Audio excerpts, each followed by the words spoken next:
Good morning. This is Bloomberg Daybreak Europe. I'm Tom McKenzie in London. These are the stories that set your agenda. Oracle's Cloud9, the database company, stuns Wall Street with an aggressive outlook for cloud revenues. Investors send shares soaring, adding $190 billion to the company's value. President Trump says he is unhappy with Israel after it carried out airstrikes on Hamas leaders in the Qatari capital, Doha. This as Poland condemns a Russian drone incursion into its airspace as an act of aggression. Plus, new PM, same old problem.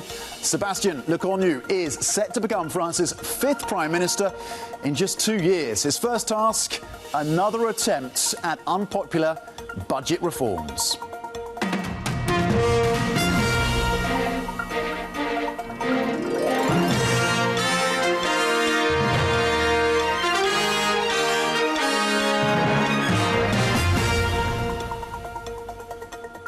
Good morning. Happy Wednesday. So geopolitics front and centre, but for the markets, the focus once again on the catalyst that is the tech story, with Oracle and the forward guidance on that demand really blowing through expectations and lifting, of course, in extended trading Oracle, but lifting the broader tech space as well. That filtering through to the European space. You've had 2 straight days of gains for European stocks and looking to build on that today with European futures up 0.2%. Here in the UK, the FTSE 100 looking to add 14 points. S&P futures, after punching through a fresh record high, more than 20 now so far year to date. Another record toppling yesterday in the US, looking to build on that today with S&P futures pointing to gains of 0.3%. Part of that, the Fed story, of course, with pricing of more aggressive cuts from the Federal Reserve on a weaker jobs market. Nasdaq 100 futures looking to add 47 points. Let's flip the board and have a look cross asset then. The focus, of course, on treasuries, but also on gold and oil, given the geopolitics. Let's start on the 10-year, which is currently unchanged in the session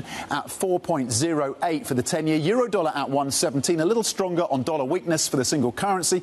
Brent popping again in terms of prices, up 1.1% so far, of course, on the Middle East tensions and that unprecedented attack on Doha by Israel. $67 a barrel on Brent. Gold getting a lift as well on that geopolitical risk sentiment, currently up 0.5% on the yellow metal at 3,643 and close to those record highs again for gold. The Asian session has been lifted as well by the tech story, but concerns once again about the lack of inflation, deflationary pressures over in China. Let's bring in Asia equities reporter Winnie Su. Winnie.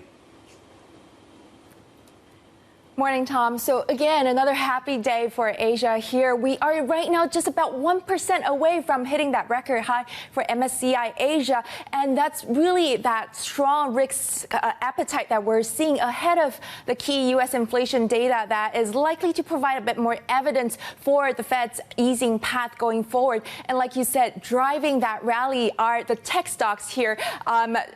After the strong outlook around cloud business from Oracle, we're really seeing that translating to the positives in Asia tech shares, with TSMC up, SoftBank as well, and also Kospi, the heavy tech weight Korean benchmark, also near its record high. So that overall sentiment for AI remains quite strong, and we're really seeing that spillover effect. And within tech, I'd like to just also highlight Alibaba here. Also, a very different story here. We see the stock actually touched a 4-year high earlier today after it rolled out some more stimulus for its new its very popular navigation app. So a lot of kind of stories on the China front. But when you take a step back and look at the overall China picture, cross asset, we're seeing not too much moves on the onshore stocks or the yuan, even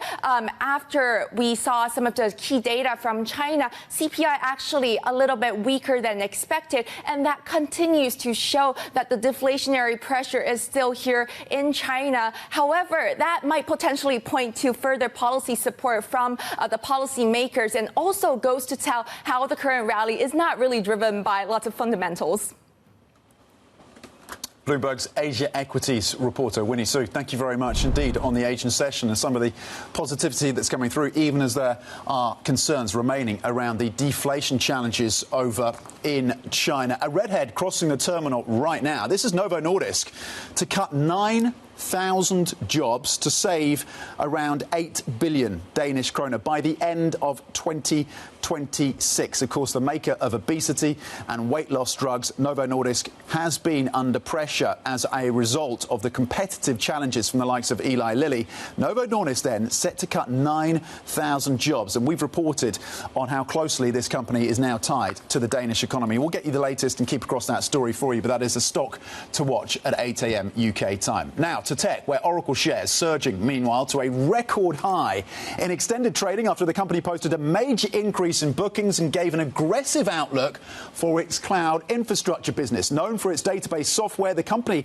is on track to add about $190 billion to its market value if the stock's gains continue in today's session, in a single session. And for Larry Ellison, a payday of about $70 billion in a single day. For more, let's bring in our tech reporter, Newly Pernell.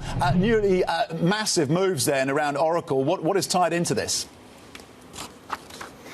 Yeah, Tom, huge figures they're reporting. The one that jumps out to me, $455 billion they're saying for the quarter in bookings. And really, this points to what investors are probably responding to is the global AI infrastructure build out, right? So Oracle, they're known for their database software, but they've also been expanding into cloud services. And so cloud services, are used with these chips for AI accelerators to build out the infrastructure that's powering this revolution. And there had been doubts and some studies about how much enterprises were actually using some of these services.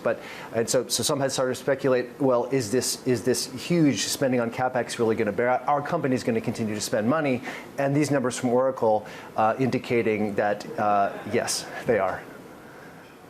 So the forecast for future growth are solid. It's that pipeline, really, that analysts seem to be zeroing in on. Yeah, exactly. And as I said, Oracle is known for their database software, but they've been moving into cloud, and they gave a projection of 77% growth that they foresee in that unit alone. So, they work with some big players like ByteDance, TikTok, ChatGPT, OpenAI. So the suggestion would be not only are they seeing a lot of bookings in the quarter, but a lot are going to come. And so investors, you see some other similar stocks responding in turn to this suggestion that all the money that companies are continuing to pour into building out this huge AI infrastructure for this next generation technology is going to continue.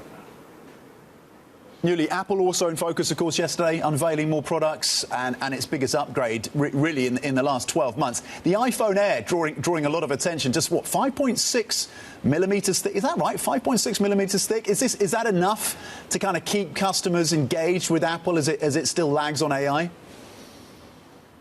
Yeah, I think it would be about a third thinner than some of the current phones.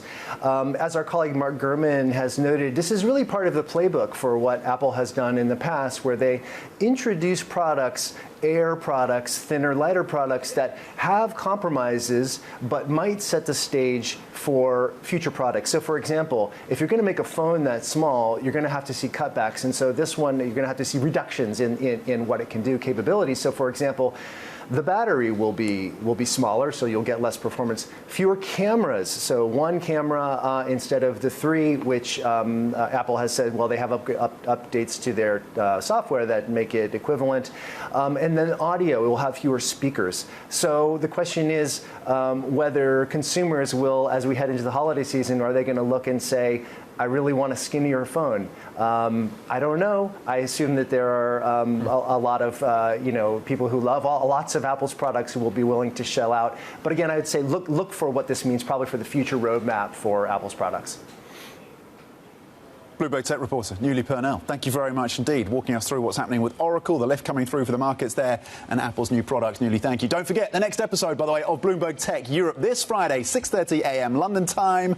We're going to be looking at how AI is changing the way we fight disease, including an exclusive interview with Demis Hassabis, the CEO of Isomorphic Labs and Google DeepMind. Now, a judge has temporarily blocked President Trump from removing Federal Reserve Governor Lisa Cook. The move allows her to remain in the job as she challenges the president's efforts to oust her over allegations of mortgage fraud. Let's bring in Bloomberg's Valerie Teitel right now. Val, what else do we know about this ruling? Well, it's really interesting to read the judge's opinion on why he decided to keep Lisa Cook as a Federal Reserve governor while they consider the merits of the case. He said in his opinion that it's only Cook's conduct on the job that's grounds for removal. And given the alleged mortgage fraud actually took place a year before she was a sitting Fed governor, he's ruling essentially that Trump likely does not have cause for her dismissal. But this is a really important case to follow, Tom, because this is the first time a president has sought to remove someone at the Fed. And given the law written into the Federal Reserve Act, the president can remove somebody for cause, but it's very vague on what cause actually entails. And this ruling really can have lasting effects on clarifying what is justified as cause in this scenario. But it sets up a very high stakes appeals court battle that is likely to end at the Supreme Court on their desks in a quick fashion. But I do want to also mention, while we're talking about the Supreme Court, they've also decided to fast track the case against Trump's tariffs, and we'll be beginning hearings on it in November, which is a very aggressive schedule for the Supreme Court, but kind of just highlights how important it is for them to get the merits of this case weighed. OK, so November is the month to watch when it comes to the tariff story in the Supreme Court, and the spotlight there. And the legal wrangles clearly between Lisa Cook and the US president continue, but she will be there for that meeting and for that decision on September the 17th and 18th. What about the revisions on the latest data when it comes to US payrolls? How significant is that? Well, look, it was significant because it was the largest on record going all the way back to 2000. They wiped off over 900,000 jobs off of last year up into March 2025. It's just another sign. 900,000 fewer jobs. 900,000 fewer jobs taken off the U.S. economy. Now, this is something they do on a yearly basis, but because we've been able to trust the data in the past, these revisions haven't been that large. But take a look the last 2 years. Last summer was over 800,000 wiped off. This time around, it's over 900,000. And again, this really does play more into the Trump administration's hands here in arguing that the BLS data, especially when it comes to this establishment survey, the payroll survey, the survey needs to be modernized. The responses need to be better tracked. It needs to get into the hands of the Federal Reserve quicker, because you could definitely argue the world might look completely different if the Fed had this right information in their back pocket when making policy decisions last year. But the market did really take this in stride. I think this was well telegraphed this time around. We actually saw yields rise in the end of the session, breaking a 4-day rally when it comes to the Treasury market, and the S&P 500 hit record highs. But still, there's a lot of hot takes on what this data means moving forward. We heard from JP Morgan's Jamie Dimon. He is voicing some concerns about the slowing of the U.S. economy. And then Scott Bessent, Treasury Secretary, said the Fed is choking off growth with high interest rates. And he was using the new BLS data in order to argue that point. OK, the Trump administration pointing the blame at the Fed for the slowing economy. Bloomberg's Valerie Teitel, thank you very much indeed. Here's what else to think about in the day ahead then. 6:30 a.m. UK time. We're going to get a touch on the retail space with Inditex Earnings, the parent company, of course, of Zara. So we'll bring those to you. 1:30 p.m. UK time. Meanwhile, it is the first of 2 batches of inflation data out of the US that will be scrutinised by the markets, with producer prices dropping at 1:30 p.m. UK time. CPI, of course, is tomorrow, and at 6 p.m. UK time today, US 10-year Treasury auction. So we'll see to what extent that is absorbed by the markets, with the Fed, of course, firmly in focus. You can get a roundup of the stories you need to know to get your day going in today's edition of Daybreak. Terminal subscribers can go to DAYB Go on the terminal. And China, India, and the threat by President Trump to put more sanctions on both of those countries in response to Russia's aggression in Ukraine is front and centre. Coming up, a strike by Israel targets Hamas leaders in Qatar, drawing rare criticism from the US president. We will have the details next. This is Bloomberg.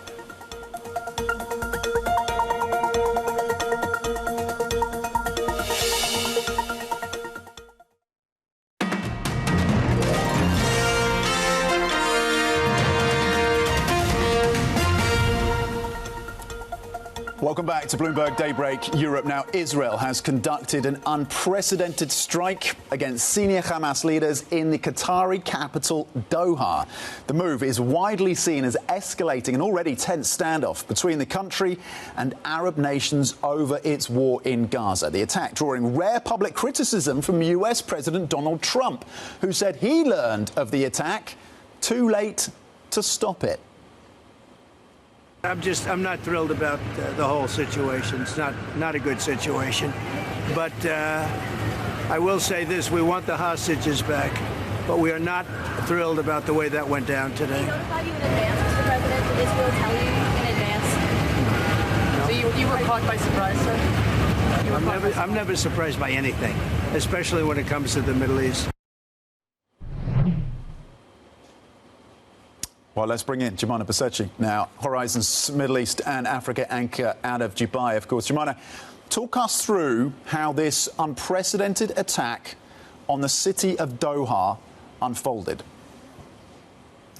Well, we just heard remarks there from President Trump saying that he's not surprised by anything, especially in the Middle East. What I will tell you is that this was very surprising. It was unprecedented in nature. Around 4 p.m. in the afternoon local time, smoke was seen rising from a residential area in Doha. It was unclear what exactly had happened, whether it was an explosion or a targeted attack. But shortly afterwards, which actually breaks the tradition of the typical time frame that it would take for IDF to claim responsibility, the IDF did put out a statement saying that it was Israel who had conducted a strike on Doha, targeting senior Hamas officials, including the negotiation team who had been conducting discussions around putting forward the U.S. ceasefire proposal that Steve Witkoff had presented in Doha a couple of days before. Now, a couple of hours later, Hamas officials also confirmed to Al Jazeera that the senior negotiator, Khalil al-Hayya, was not actually killed in the attack, but 5 other officials were, including as well a Qatari security official, too, who was one of the casualties of the attack. The response from Qatar came very quickly. Condemnation, the Qatari PM, in a very angry press conference yesterday, said that this was a brazen attack on Qatar's sovereignty and that this would have really broad repercussions for the region. And Saudi Arabia as well joining in on the chorus of those countries condemning from around the region, calling it a criminal act. UAE of note as well, because they obviously signed on to the Abraham Accords 5 years ago, also weighed in, saying that this could have extremely dangerous repercussions for regional security. We later heard from the UN Secretary General Antonio Guterres saying that this was a flagrant violation of sovereignty and the territorial integrity of Qatar, but that all parties must work towards achieving a permanent ceasefire and not destroying it. Now, in the introduction to this, we heard from President Trump. He said that he's not thrilled with what happened, but at the same time, he does believe that the goal of eliminating Hamas is a worthy goal. He's also said that the U.S. will be releasing a full statement today on the latest developments. So an extremely anxious time in the region. Yeah, I mean, absolutely. And those U.S. allies in the region must be questioning to what extent the U.S. has their back at this point. Do we assume, Jumana, that the ceasefire conversations, because there had been those conversations ongoing, it was a U.S. proposal, Gaza, or at least Hamas were looking at it, Israel was looking at it. Do we assume that is now closed, that door is now firmly closed? We had comments from the Israeli Prime Minister Benjamin Netanyahu yesterday. He was speaking at the U.S. Embassy, and he actually said that this would further the goal of achieving a ceasefire agreement and that the Israeli side had actually signed on to the terms of the ceasefire deal. But of course, their actual attempted assassination of the Hamas negotiators was unsuccessful yesterday because the negotiators actually did survive. But from this point onwards, it is unclear whether Qatar actually do want to continue with these mediation efforts, given their country, the host country itself, was targeted. The Prime Minister yesterday saying that one of the unwritten rules of diplomacy is you don't target the negotiating team, that beyond this being a flagrant violation of sovereignty, this is also a moral violation as well. And therefore, the questions about whether the momentum towards getting this U.S. ceasefire proposal across the line are absolutely valid here, in addition to how Hamas are going to respond. Now, the ceasefire deal itself actually stipulated the release of the 48 captives, both deceased and alive, in exchange for 3,000 Palestinian prisoners.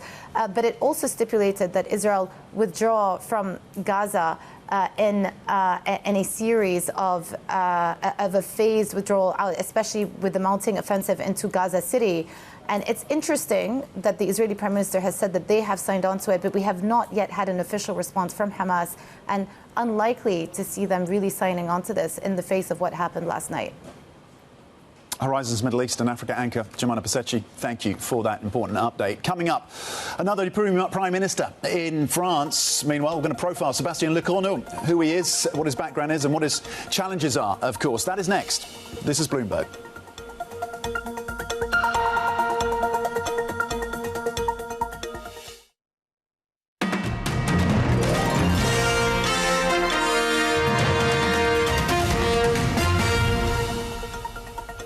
Welcome back to Bloomberg Daybreak Europe. Now, French President Emmanuel Macron has named longtime ally Sebastien Lecornu to be the country's new Prime Minister. Lecornu will become the country's fifth Prime Minister in 2 years and will be tasked with steering a budget through a divided Parliament.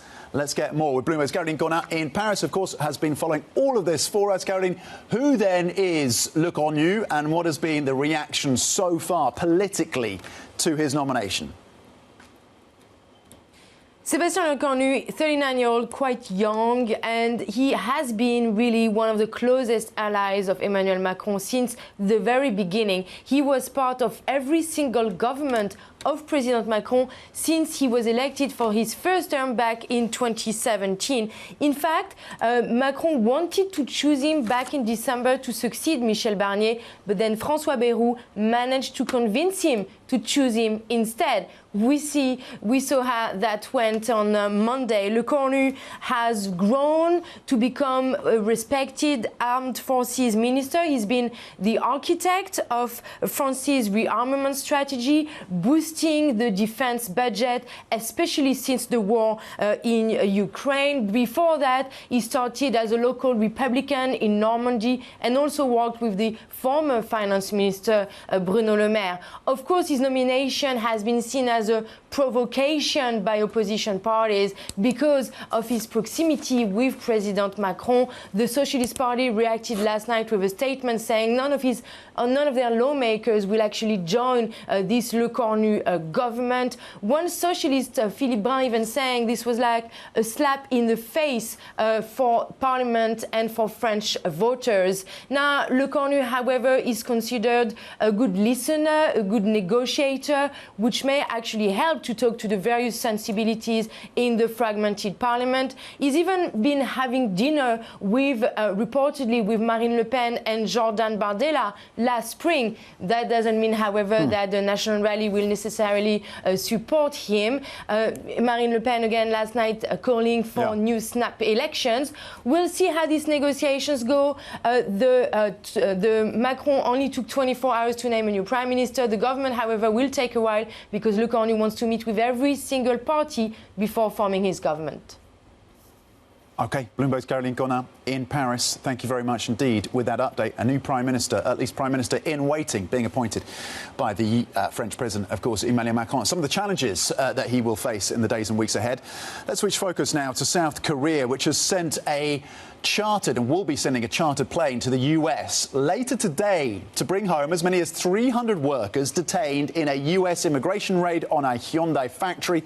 The operation could be the country's biggest evacuation mission since it airlifted some 700 citizens from China early in the COVID crisis. Last week's raid at the construction site of an EV battery plant jolted South Korea, a staunch ally, of course, of the US. Coming up, Poland scrambles military jets and shuts Warsaw airport in response to Russian drones entering its airspace. We have the details next. This is Bloomberg.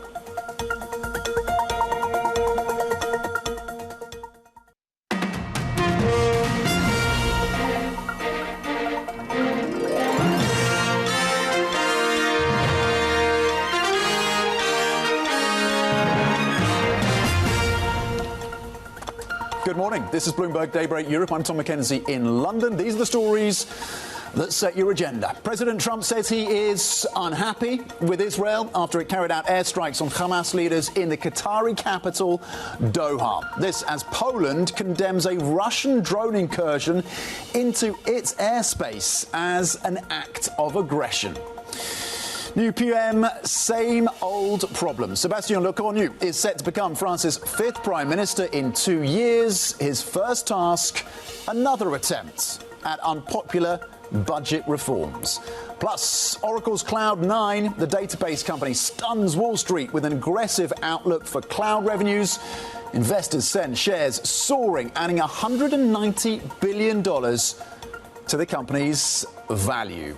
We'll get to the market check shortly, but we've got some breaking lines coming through from Inditex. The stock is down a little over 10% year to date. The line's crossing right now. Sales at a constant FX between August the 1st and September the 8th are up 9%. In the first half, net sales coming in as a miss for Inditex, the parent company of Zara. First half net sales coming in at 18.36 billion euros, slightly below the estimates. In terms of the earnings before interest and tax, that is essentially in line with the estimates at 3.57 billion euros. The margin in the first half slightly stronger than the estimates. 19.5% is the margin in the first half. The redhead right now then, Inditex first half earnings before interest and tax, 3.57 billion euros, a smidge above the estimates. So that's a stock for you to watch at the open. Let's get to the broader markets right now. We've had the tech impulse coming through with that significant upgrade in the outlook for Oracle, the huge pipeline in orders and the question marks around whether they can deliver. But nonetheless, the stock's soaring then in extended trading. And you're seeing that impulse rippling through the Asian session as well. European futures pointing high by 0.2%, looking to build on the modest gains that came through yesterday. FTSE 100 currently looking to add 14 points. S&P futures after a fresh record high. Another record for the S&P 500 notched yesterday and looking to build on that today, pointing high by 0.2. Nasdaq 100 futures looking to add 42 points. Let's flip the board and have a look cross asset. The focus, of course, continues to be on the Treasury curve, given pricing around Fed as we build up to that decision on September the 17th. Fully priced in, of course, 25 basis points. Some expecting maybe more than that. 408 on the 10-year. Euro dollar at 117. Brent higher on geopolitical risks, up 1%. And gold gaining 0.5% in the session. Let's continue the market's focus right now and bring in our next guest for a conversation around how to position. Lale Akoner, eToro's global market analyst. Lale, good morning. Thanks for joining us. The focus then on geopolitics today, but the focus as well for the markets on tech. To what extent does that remain the catalyst for US equities in the quarters ahead? Look, it's quite positive. The AI cloud revenue of Oracle is set to soar around 144 billion. We are saying that although we are seeing some softening, some derating in media, so there's still concentration risk, if you will, Tom, and that might create some volatility and some repositioning coming from both institutional and retail investors. However, we are still saying that, look, the policy mix that is upcoming in the next few quarters is actually quite positive, and it's adequate to prevent recession. So we are still risk on in this moderate inflation, moderate growth environment, especially in the US, given the fact that the fiscal bill is coming into effect now. The rate cutting cycle is full on. We're thinking 2 rate cuts this year, another 3 next year is quite possible, and that will have an impact on markets as well. OK, so two rate cuts this year from the Fed, 3 in 2026. You are risk on. The counter to that, arguably, would be that this is a Fed that is cutting into a slowing US economy with a weakening labour market. In that context, Fed cuts are still supportive for these equity markets. Is that the case you're making? I do think so. I mean, we forget that the tax bill has obviously passed. The first, again, positive is that more than 150 billion of incremental consumer aid is coming in the new tax season, Tom. So that's a positive, and actually consumer discretionary stocks are pricing that in right now. We have obviously business incentives coming from the tax bill into effect, and we expect that to accelerate in 2026. Let's not forget that tariffs are brought down from 700 billion to around 370 billion. And we actually think that both fiscal and monetary policy can bridge that gap. So we're thinking that soft landing is still odds on. There could be some volatility in terms of, obviously, some of these policies will come into effect with a lag. And a softening in data, especially coming from labor market, is still possible.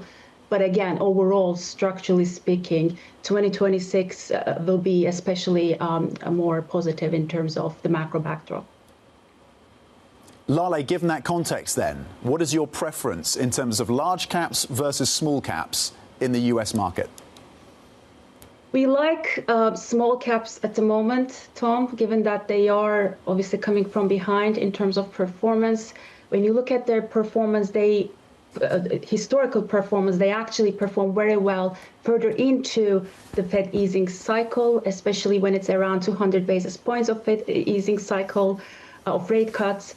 So we do expect this re-rating that we're seeing in small caps to continue in 2026. And they do rely on short-term debt and therefore very sensitive to interest rate cuts that is going to come in the next few quarters. In terms of the sectors that we like, I would say home builders, banks, we like regional banks, we like consumer discretionary, and we like mid-cap R&D intensive firms that are going to benefit again from that 100% R&D expanding coming from the tax bill. To the European picture then, Lale, as we look again at France, we have a new prime minister, at least a prime minister in waiting. Are the challenges around the French equity space on the political risk, is that a buying opportunity? How do you factor that into your European view? Look, in terms of French bonds, obviously investors will continue to require a risk premium to hold these bonds. I think that is intact, and the market is largely seeing this new official as not more than a placeholder, if you will. But what we're looking for is, again, the magnitude and the pace of increase in yields in France. And that would tell us if the pace and the magnitude of an increase in yields is going to continue even after this change in administration. We do think that that could spill over to other regional indices as well. That's not our base case scenario, but if that happens, there will be some dislocations that will be happening, and then we will we will buy those opportunities. OK, Lale Akoner, global market analyst at eToro, with a preference for small caps in the US and possibly a buying opportunity in European equities if that risk spreads beyond France, with the focus, of course, on any potential further sell-off in the sovereign debt of France on political risk. Lale, thank you very much indeed, of eToro, global market analyst. Let's get to geopolitics right now, where Poland has condemned a Russian drone incursion as an act of aggression, saying its military shot down some of the objects that entered its airspace from neighbouring Ukraine. The Polish military called it a, quote, unprecedented violation of Polish airspace by drone-type objects. For more, let's bring in Bloomberg's Oliver Crook. Ollie, what exactly happened over the Ukraine-Poland border? How significant is this? So it's significant, Tom, because the unprecedented part of what the Polish are referring to there is that this is the first time that the sort of any NATO ally has engaged directly with Russian material, hardware, in this case, shooting down actively over a Polish airspace what appear to be drones. They're currently out there trying to recover them. Of course, there have been other instances of missiles either overshooting, other things going into Polish airspace. And you'll remember in the very early stages of the war, Tom, when a missile overshot its target and landed into Poland, it began to provoke a lot of questions about, does this trigger Article 5? People were really, really on edge about these sorts of things. And now we're trying to figure out sort of what does this mean, this further escalation in this conversation. We have not yet had a reaction from the White House. We're awaiting what Donald Trump's commentary is. Remember, he just met with the Polish president, I believe it was just last week, and really was sort of touting very high ties with Poland and actually willing to commit more American troops within Poland in order to make it feel more secure. We've heard from Dick Durbin, one of the senators out from the United States, States, saying that this is a test of the resolve of NATO to protect its eastern flank. We heard from another representative, Joe Wilson, calling it an act of war. But I think that regardless, when we take a step back and we think about what this means for the potential future of any kind of conflict, is this Vladimir Putin deliberately testing, or is this Vladimir Putin feeling bolder and a little bit indifferent to these sorts of things and willing to sort of push up against that line? And that is going to be what the Western sort of allies have to assess and what their response is going to be to this latest incursion. OK, so we wait to listen to see what the response is from President Trump, who, of course, had come into office pledging that he would wrap up these conflicts, both in Ukraine and the Middle East, in terms of Israel and Gaza, very, very swiftly. In the case of Ukraine, 24 hours. In fact, on some metrics, these conflicts have only become more severe. And this at a time when he is threatening the president, apparently, to impose additional tariffs on China and India to squeeze Russia. How real is that, Ollie? Well, listen, Tom, if I could answer that question, I think I could make a lot of money somewhere. But I think that what is very interesting is he's putting the Europeans in an intensely uncomfortable position. So the context of what he is suggesting here is he was in a meeting with the European policymakers in Washington, D.C., with D.C. policymakers, talking about other ways that they could impose tariffs on Russia and sort of other sanctions that they could impose to try to bring Putin to the table. Apparently, then, Trump dialed into the call and basically floated this idea. He says that the United States will do this only if Europe goes first, and he's talking about adding tariffs on China and India by the European Union first, and then the United States would follow in order to try to constrict their buying of Russian crude oil. So remember, these are the sort of biggest customers for Russia right now. They're sort of the biggest, basically effective funders of the Russian war machine in their purchases of Russian crude oil. But basically, Trump is saying, hey, EU, if you're serious about sort of restricting the cash flows that the Russians have, well, then you need to put sanctions and tariffs on China and India. Now, what the Europeans will do as a consequence of that, I think, is another question. I think that there is a big question about how reliable an ally Donald Trump is. I think what the Europeans would say is, listen, we see eye to eye on a number of things, particularly with China. If we had from the very beginning gone with a more coherent, coordinated trade policy between the United States, the EU, and the G7, as has been the sort of historic case, then maybe there was something to do. I think it's very unlikely, though, that being said, that the Europeans are just going to sort of jump onto this Trumpian win and then potentially torch their relationships with China and India, but it certainly presents an interesting dilemma for the Europeans. OK, Bloomberg's Oliver Crook, thank you very much indeed for that update. Coming up, sticking on the topic of defence and military tensions, German defence giant Rheinmetall pushing to become a one-stop shop for Europe's defence needs. More from our interview with the company's CEO. That is next. This is Bloomberg.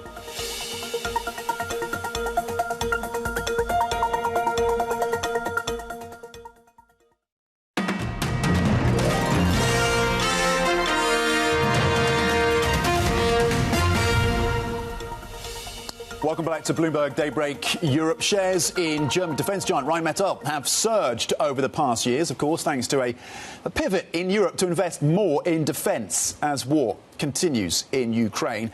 I spoke with Rheinmetall's CEO, Armin Papperger, who says the firm plans to sell its civilian business and stress the push for higher artillery output and greater automation. At the moment, the Western world has a capacity of about 2 million rounds. President Zelensky told me that we need, during war, 4.5 million rounds only for Ukraine. So we need much, much more for Europe and the States if we combine that. But I think at the end of the day, we need also the money for that, because it's a huge amount of billions that we have to spend. And I believe that if we grow up the capacity to 3 million rounds per year, we are well prepared for a conflict. And the reason is that our ammunition, the precision of our ammunition is much higher than the precision of the Russian ammunition. So, and if you need only 50% fire to hit the same target, yes, it's positive. Talk to me about your partnership with Lockheed. You've talked about it as being very fruitful. How does that partnership look in 2-3 years' time? What are you able to do with that partnership beyond what you're doing right now? We started 2 years ago with the F-35 partnership. So this is very, very fruitful. I'm very grateful that Lockheed and Northrop Grumman are working so good and fruitful together with us. So we built it up in 16, 17 months, the production line of the fuselage of F-35. which is a record time, absolutely a record time. So the first 3 fuselages are in production at the moment here in Germany, and the US government is also very happy. Then we started the missile side. On the missile side, I said, how can we enlarge the capacity from the Western world? Because at the moment, the United States has not enough capacity for missiles. Sometimes you have to wait 5 years or longer to get a missile. And if we have a war, it's not fast enough. So therefore, I said, okay, we build up a rocket motor production, and we invest at the moment about 150 million euro in a rocket motor production. And the first missile that we want to produce in a joint venture together with Lockheed is the ATACMS. And the second one is what you see here. This is the Hellfire. And for the Hellfire, we have now also the launcher that we equip into European vehicles. And so it's a win-win situation for the United States of America and for Europe, because 40% of the value from European money is going to the United States. So we make America great again. To be clear, you will be building ATACMS, producing ATACMS and Lockheed Hellfires in your German factories? Yes. And when does that start? In 12 months we are ready with the rocket motors. And let me say, maybe we need another 3-4 months to implement the assembly line. So in 15, 16 months' time, we are ready to produce ATACMS here in Europe. You've talked about the German government wanting around 400 coordination combat aircraft, CCAs, yes, or essentially unmanned aircraft that align and join with manned aircraft. You're looking, we know from reporting, you're looking at Lockheed, you're looking at Boeing, you're looking essentially at Anduril. Have you narrowed that list down, and why only look to partner with US companies on that?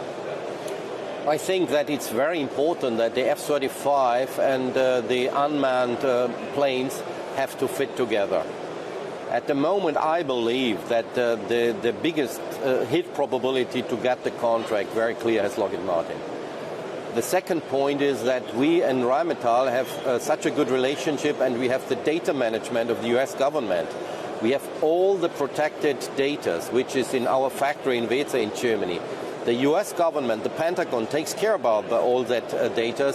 So it's a win-win situation to be fast.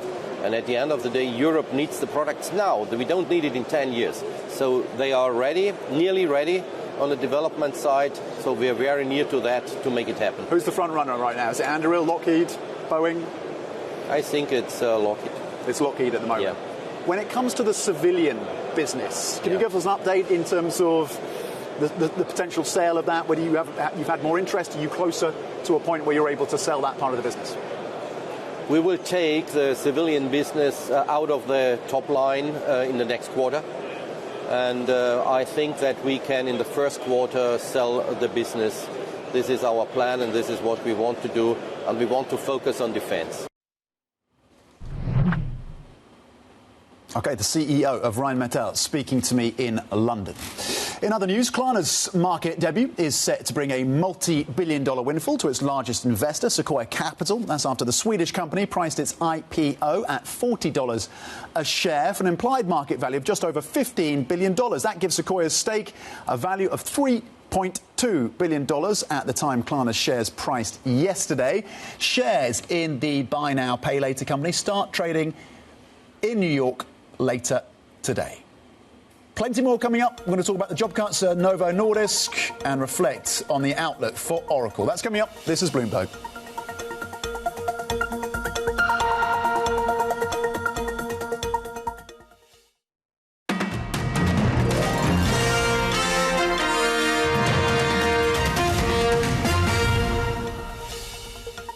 What made you go back to politics? Putin. I'll be very frank with you. Had Russia not attacked Ukraine, I would not have run for president of Finland.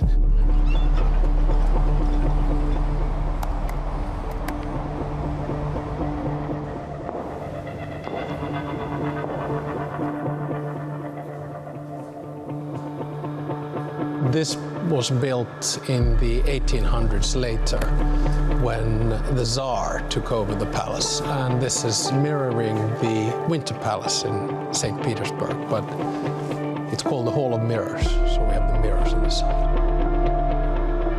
So do you ever get used to it, or do you sometimes just walk in and think, wow, this is... Every morning, wow, this is. Have a seat.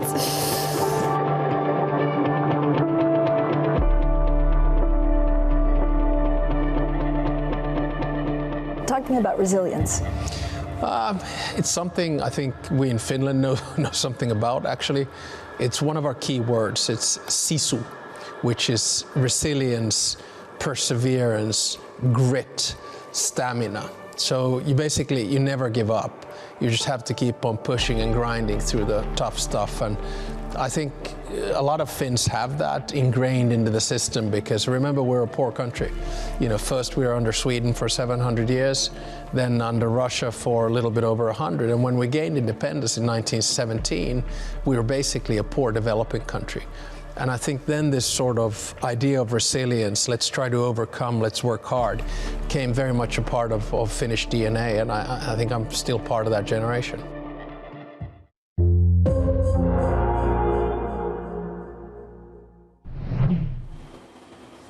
And you can watch the full interview with the Finnish president on Friday. You can also watch it on the Bloomberg website and on the terminal. And the Finnish president was talking, of course, about what motivated him to get back into politics. He named Vladimir Putin, and we are reminded, of course, of Russia's risks today with that apparent incursion into Polish airspace.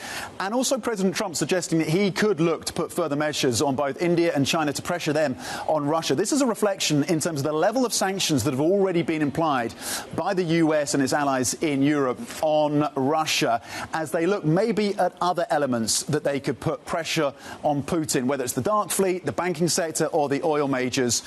The sanctions are firmly in place.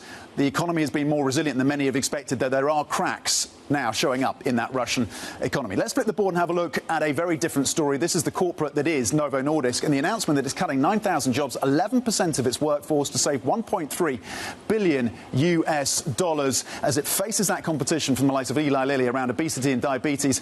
Many would suggest that Eli Lilly has taken the lead on the obesity drug story. This is potentially very significant. Watch the space around this. The new CEO cutting costs and forecasting a lower profit level than had been expected just back in February. Oracle, this is the catalyst on the tech story. This pipeline for Oracle is remarkable around its data center and cloud business. $455 billion. That is up 306% year on year. Up 360%. That is 4 times the pipeline that Google has. And that is the catalyst when it comes to the tech impetus and that demand around AI playing into the markets today. Open trade is up next. This is Bloomberg.